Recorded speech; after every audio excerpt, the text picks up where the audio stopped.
Now to the sensitive subject of dioxin. Last night we told you about our bid to blood test ex-workers at Ivan Watkins Dow. Now these people helped to make pesticides. We wanted to know whether they suffered dioxin contamination. Well, after our New Zealand expert ran a mile, we sent the blood samples off to Germany. No one, of course, was more fascinated than the 4 we tested. Ian Sinclair delivers the news. It was a mystery with clues and blood samples shipped to Germany. The question, were workers at Ivan Watkins Dow contaminated by dioxin? The samples, just 3 ex-employees and 1 widow of more than 1,000 who worked there in New Plymouth during a critical period. The time when IWD made pesticides that had dioxin as a byproduct. Back came a bewildering array of tables. At Otago University, we found a researcher prepared to grapple with them. Dr. Rhonda Rosengren did her toxicology PhD in Texas. My work was specifically molecular properties of how dioxin produces its toxic effects. Now we were ready to learn about Percy Thomas, an IWD engineer from 1960 to 1967. Neil Hurdson, a chemical process worker from 1977 to 1986. And Nina Kuruja, company nurse from 1981 to 1996. As well, we tested Jeanette Hermans. Her husband worked at IWD till he died of cancer, and she washed his overalls for a quarter of a century. She now has cancer too. A tiny group, but keen to know, were they contaminated with dioxin? When people talk about dioxin, they talk about one particular compound, which is the one, if you have these tables, it's the one at the top, the 2378. TCDD. That is also known as dioxin, and that is the one chemical that is linked to cancer. Percy Thomas, who was up in Auckland, had the lowest dioxin levels with a concentration of 2.3 parts per trillion, well below the average for his age group of 4.6 parts. Those still in New Plymouth had higher readings. Neil Hurdson had dioxin levels of 5.4 parts per trillion. That's more than 70% higher than an average Kiwi of his age. Nina Kuruja had 11.6 parts per trillion of dioxin in her blood, and that was more than twice her normal age group. But Jeanette Hermans, who has cancer, has the highest level, 34.8, nearly 10 times higher than the average for her age. So, should they worry? Not according to Dr. Rosenberg. You only tested 4, well 2 who really worked there. You don't have any results in that 4 that are alarming.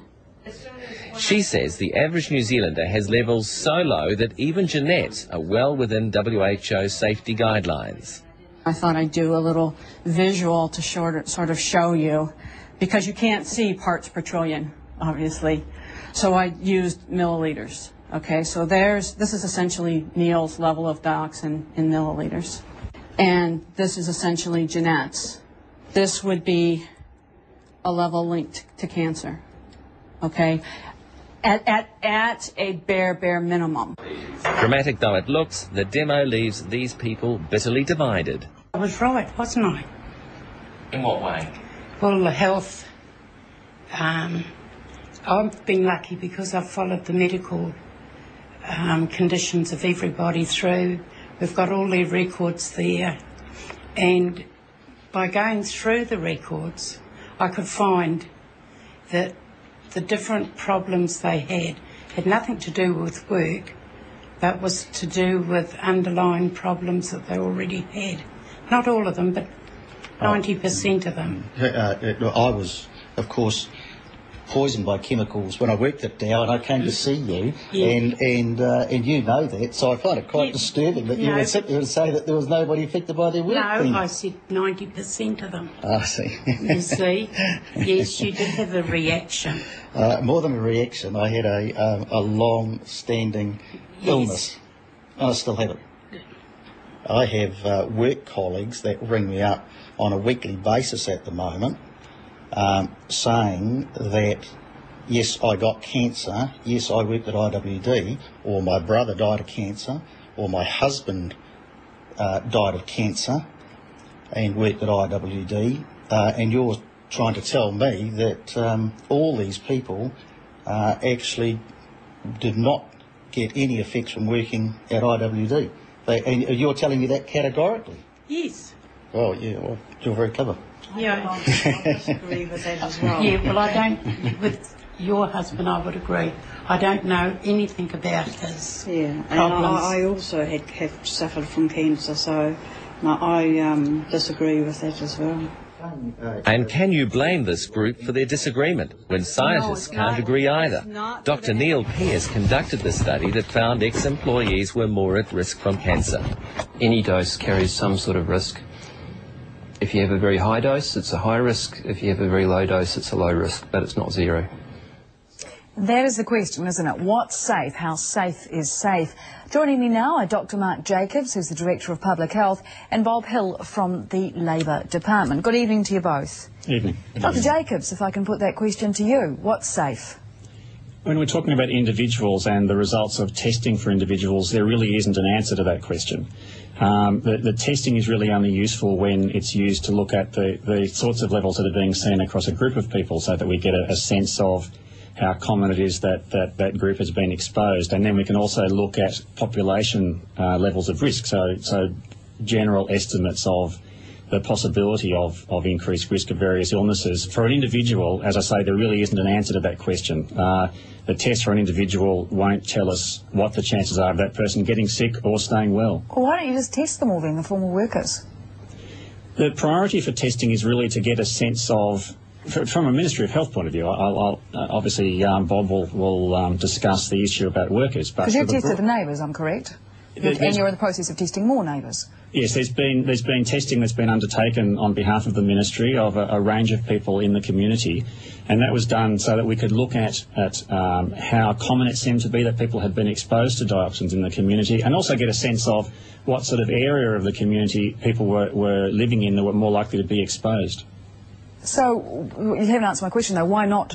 You've tested the neighbours, or some of the neighbours, and the tests continue, why not include in that some of the workers? What we wanted to do, there's really two issues in a sense. There's the broader community exposure, so people in Paratutu, how much they were being exposed, and then there's the issue around the workers.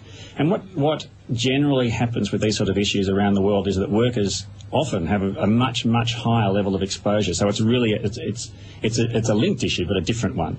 And so our focus was on the community level of exposure. But what you're telling me, I'm sorry, it doesn't make sense to me. You're saying that the workers probably have a higher level of exposure, therefore they're at more risk, surely. What I'm saying is I'm trying to focus on the work that the Ministry of Health has been doing. Obviously, there's also work that both the company has been doing and that Bob can talk about from a health and safety point of view that specifically focuses on the workers. So I'm not saying that work hasn't been done on the workers. All I'm saying is that the Ministry of Health work has been about the community. But the reality is the workers haven't been tested. You haven't tested the workers, right? There have been testing of the workers, but it's better that Bob from OSH talks about that. Well, Bob Hill, tell me about the testing of the workers. Our understanding is they have not been tested at all. The role of the Occupational Safety and Health Service is to undertake monitoring of current work activities, and we do that on a regular basis, both to try to improve work practices and as part of our investigative process. In terms of historic issues, of which this is one, our main concern is around the welfare of the former workers. So the activity that we undertake and the role we undertake very seriously is to provide up-to-date information to those former workers, to provide them with individual assessments, to try to validate what sort of exposure they've had, and to refer them on to the necessary services, so often to ACC. Why wouldn't testing form a part of that? Because the point of testing, in my understanding, is that if people have higher dioxin levels recorded, they can therefore have the appropriate health checks on a more regular basis. Surely testing forms a part of what you're talking about. Well, to pick up Dr. Jacobs' point, for testing it has to be done at a population level and done with due rigour.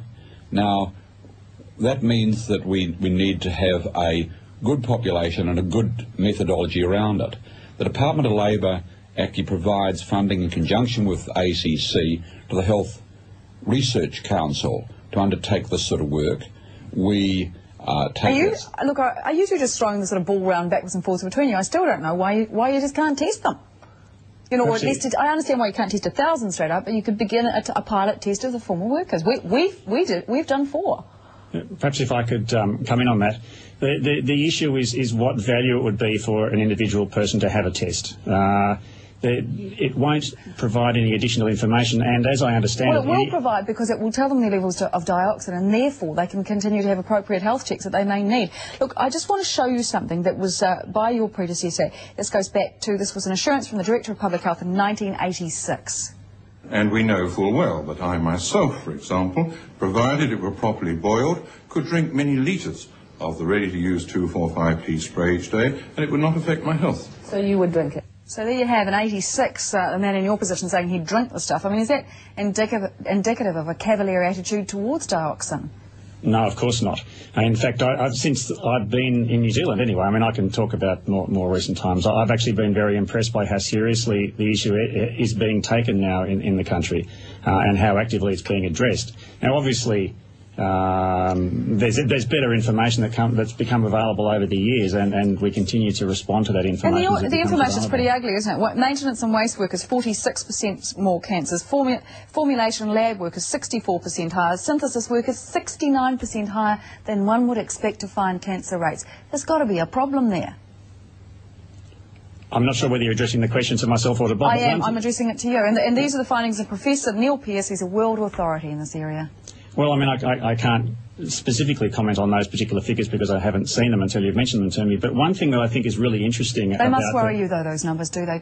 Well, one thing that I think is really interesting about the figures, and obviously, you know, the figures in terms of the levels from the 4 people that you arranged to have tested, is that they're actually broadly similar to the levels that were seen in the survey of the community. And in fact, they're much, much lower, as I understand it, than levels that have been found in workers in most of the studies overseas. The trouble with our testing is that there's only 4 and it actually needs to be a bigger sample. So if I can put finally to you both, are you going to test these former workers, set up some sort of pilot program, yes or no?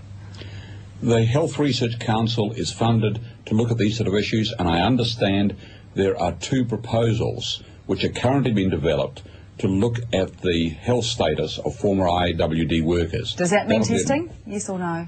Well, it'll be a matter to be weighed up in relative to all the other bids that are on the table. When do you think that decision will be made? Well, that'll be a matter for the Health Research Council to work through in terms of the merits of the 2 good research proposals. In other words, the answer from you both is no, not now anyway. Is that right? The answer is that it must be done well, and it must be done with due rigour and supervised independently. Bob Hill from the Labour Department, Dr. Mark Jacobs, Director of Public Health. Thank you both for your time this evening.